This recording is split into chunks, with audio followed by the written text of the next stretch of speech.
अस्सलामुअलैकुम रहमतुल्लाहि व बरकातुहू। बिस्मिल्लाहि वस्सलातु वस्सलामु अला रसूलिल्लाह। अम्मा बाद फ़अऊज़ु बिल्लाहि मिनश शैतानिर रजीम। व इज़ फ़रक़ना बिकुमुल बहरा फ़अनजयनाकुम व अग़रक़ना आला फ़िरऔन व अंतुम तंज़ुरून। व इज़ वअदना मूसा 40 लैलतन सुम्मा इत्तख़ज़्तुमुल इज्ला मिन बअदिही व अंतुम ज़ालिमून। जैसा कि हम जो अल्लाह ताला ने यहूद पर, अहले किताब पर जो नेमतें नाजिल की थी उनका ज़िक्र कर रहे थे। हमने ज़िक्र किया था कि जब अल्लाह ताला ने फ़िरौन को गड़क किया और हज़रत मूसा को, उनके साथियों को नजात दी, क्योंकि फ़िरौन उनके बेटों को ज़बह करता था, उनकी औरतों को ज़िंदा छोड़ता था। तो इसी के आगे बढ़ाते हुए अल्लाह फरमाते हैं, वइज़, तुम उस वक़्त को याद करो, फ़रक ना, जब हमने फाड़ा, बिकुम, तुम्हारी वजह से। यानी अल्लाह फरमाते हैं तुम उस वक़्त को याद करो जब तुम्हारे लिए हमने फाड़ा था। किस चीज़ को? अलबहरा, समंदर को। यानी समंदर फाड़ने से मुराद यह है कि तुम्हारे लिए समंदर में रास्ता बनाया था, क्योंकि जब फ़िरौन और उसके साथी पीछे आ चुके थे, हज़रत मूसा अपनी कौम को लेकर भाग रहे थे। हज़रत मूसा की कौम कहती है कि हज़रत मूसा, आज तो हम पकड़े गए, आज तो हम पकड़े गए। फ़ातबाहुम फ़िरऔन व जुनूदहू, कि फ़िरौन और उसका लश्कर तो हमारे पीछे पीछे आ रहा है, आज तो नहीं हम बचते, आज तो हम पकड़े गए हैं। तो उस वक़्त अल्लाह ताला ने फरमाया था कि ला तखाफू दारकुम वला तख्शा, कि तुम पकड़े जाने के खौफ से डरो नहीं, खौफ ज़दा मत हो। तो जब उस दरिया के करीब गए, समंदर के, तो उस वक्त अल्लाह ने फरमाया अपनी लाठी को इस पर मारो और अल्लाह आपके लिए एक पुल बना देगा, तो उस पर आप गुजर जाइएगा।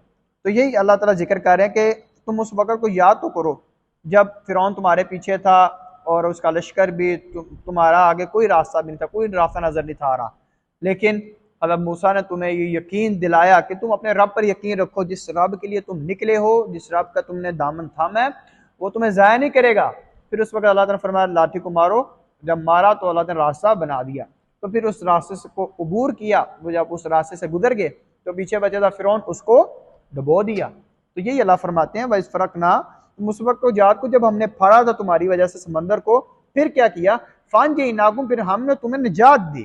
ठीक है, वागरकना, और हमने गड़क किया, गड़क कहते डुबो दिया। किसको? आला फ़िरौन, फ़िरौन की आल को, सबको, आले फ़िरौन को अल्लाह ताला ने डुबो दिया। हज़रत मूसा उसके साथ ही गुजर गए, लेकिन आले फ़िरौन थे वो सारे उसमें डूब गए। तो उस वक्त फ़िरौन कहता है कि मैं मूसा और हारून के रब पर ईमान ले, लेकिन उस वक्त क्या फ़ायदा?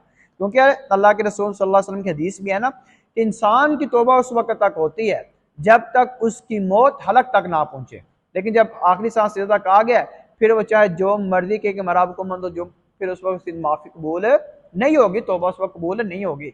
इसी तरह जब सूरज मगरिब से निकलेगा, यानी क़यामत वाले दिन, उस वक्त भी इंसान की तौबा कबूल नहीं होगी। इससे पहले पहले हमें तौबा करनी चाहिए। कुरान का मकसद सिर्फ वाक़यात को बयान करना नहीं है कि उनके साथ ये किस्सा कहानियां नहीं है, बल्कि अल्लाह ताला हमें ये इबरत व नसाई के लिए कह रहे हैं कि तुम उस वाक़े से इबरत पकड़ो कि मूसा ने जिस तरह यकीन किया था तुम उस तरह यकीन करो, और तुम इस वाक़े से भी इबरत पकड़ो, नसीहत हासिल करो कि फ़िरौन ने पूरी ज़िंदगी नाफरमानियाँ की थी, लेकिन उसने अल्लाह से मुआफ़ी नहीं मांगी, तौबा नहीं की। लेकिन जब उसकी मौत का वक़्त करीब आया, जब अल्लाह ताला ने उसको गोते लगवाए, जब उसकी मौत आने वाली थी, उस वक़्त कहता है कि मैं मूसा और उसके हारून के रब पर ईमान ले हो। लेकिन उस वक़्त क्या फ़ायदा?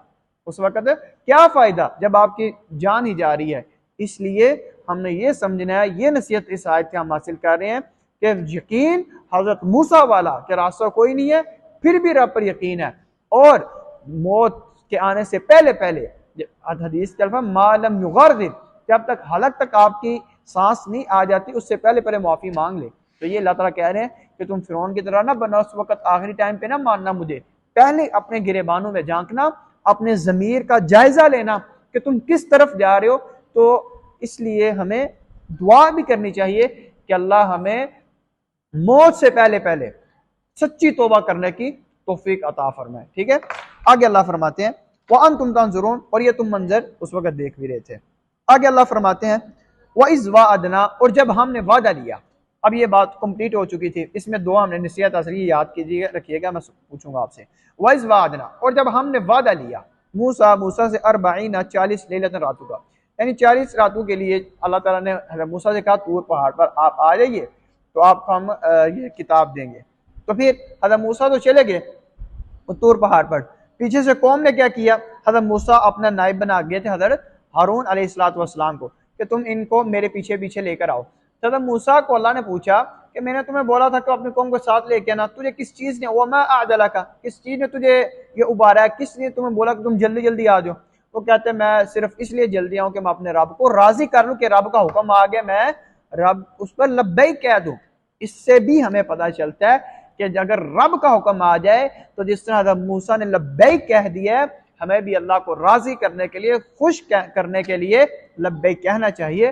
अगर अजान हो गई है, हय्या अलस सलाह, मुअज्जिन ने कह दिया है हय्या अलस सलाह, आओ नमाज की तरफ, हय्या अलल फलाह, कामयाबी की तरफ। अगर अल्लाह के घर में ये आवाज, ये निदा, ये बुलंद हो रही है, आपको इनवाइट किया जा रहा है, तो ये रब की आवाज है। जिस तरह मूसा ने लब्बैक कहा था, सब कुछ छोड़ के अल्लाह की तरफ चले आए, तो अल्लाह को जवाब भी ये दिया कि मैं इसलिए जल्दी आऊं कि तू राजी हो जाए।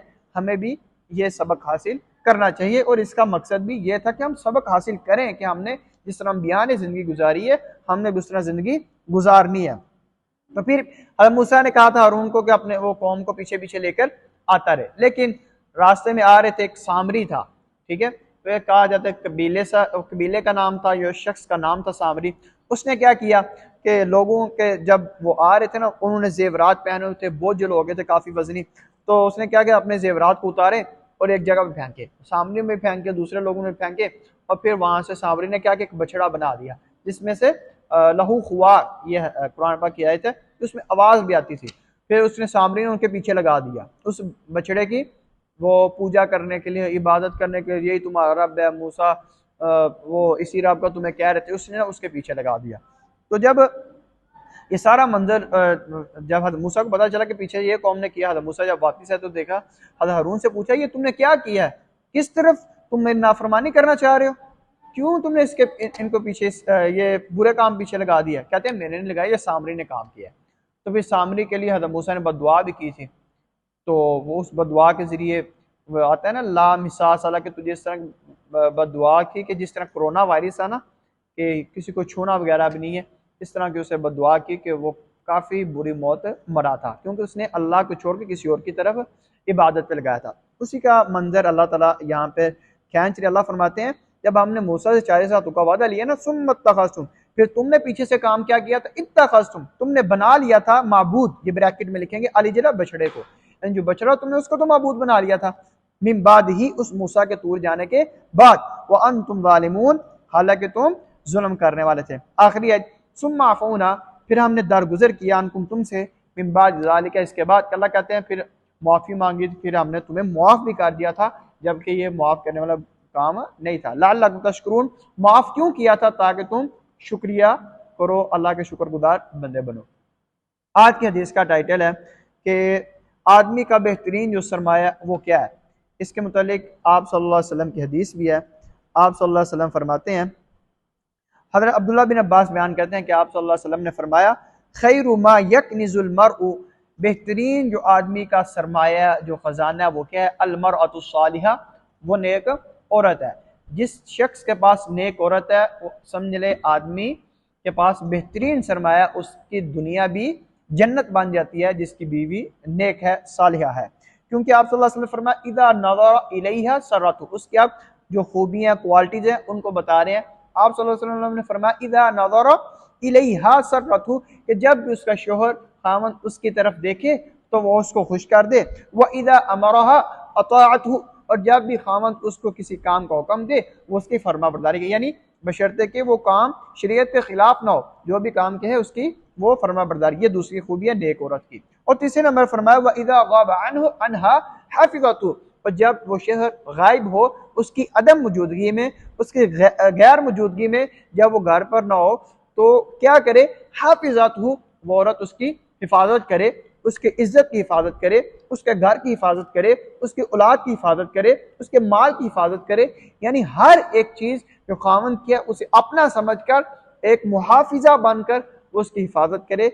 ये तीन खूबियां आप सल्लल्लाहु अलैहि वसल्लम ने बताई हैं कि जिसमें ये तीन खूबियां पाई जाए, इज़ा नज़रा इलैहा सररतहु, कि जब उसका खामन देखे उसको खुश कर दे, और दूसरे नंबर पर फरमाया, व इज़ा अमरा इलैहा अताअतहु, जब कोई इसको हुक्म दे तो वो उसकी फरमा बरदारी करे, और तीसरे नंबर पर फरमाया, व इज़ा गाब अन्हा हफिज़तहु, या वो ना मौजूद हो, गायब हो, अदम मौजूदगी में वो औरत उसकी हिफाजत करे, जिसमें ये तीन खूबियाँ हैं, तो वह अलमरअतु सालिहा, नेक बीवी है। तो जिस शख्स के पास ये तीन खूबियों वाली ये नेक औरत मौजूद है, आप सल्लल्लाहु अलैहि वसल्लम ने फरमाया खैरु मा यकनिजुल मरउ, आदमी का बेहतरीन सरमाया, बेहतरीन असासा यही है। अल्लाह से दुआ है कि अल्लाह रब्बुल इज़्ज़त तमाम औरतों को ये तीन खूबियाँ अपनाने की तौफीक अता फरमाए, और जो अल्लाह के नेक बंदे हैं, जो अच्छी क्वालिटीज़ वाले हैं, जिनमें भी इस तरह की, जिस तरह उस औरत में नेक आदात और खसाइल हैं, जिस शख्स में भी है, अल्लाह उसे भी इस तरह की जो जोजा है वो अता करे। और अल्लाह ताला हम सब की इस्लाह करे कि हम भी किसी न किसी तरीके से उस रास्ते पर आ जाएं जो अम्बिया का रास्ता था, उनका यकीन जो था, उनका जो भरोसा जो था, और उन्होंने अल्लाह को राज़ी करने किस तरह लब्बैक कहा, जो आज हमने कुरान पाक की आयत में भी पढ़ा, हदीस में भी पढ़ा। अल्लाह से दुआ है कि अल्लाह रब्बुल इज़्ज़त हमें सही मानों में कुरान और हदीस को समझने की और इस पर अमल पैरा होने की तौफीक अता फरमाए। मा तौफीक इल्ला बिल्लाह, अलैहि तवक्कलतु व इलैहि उनीब।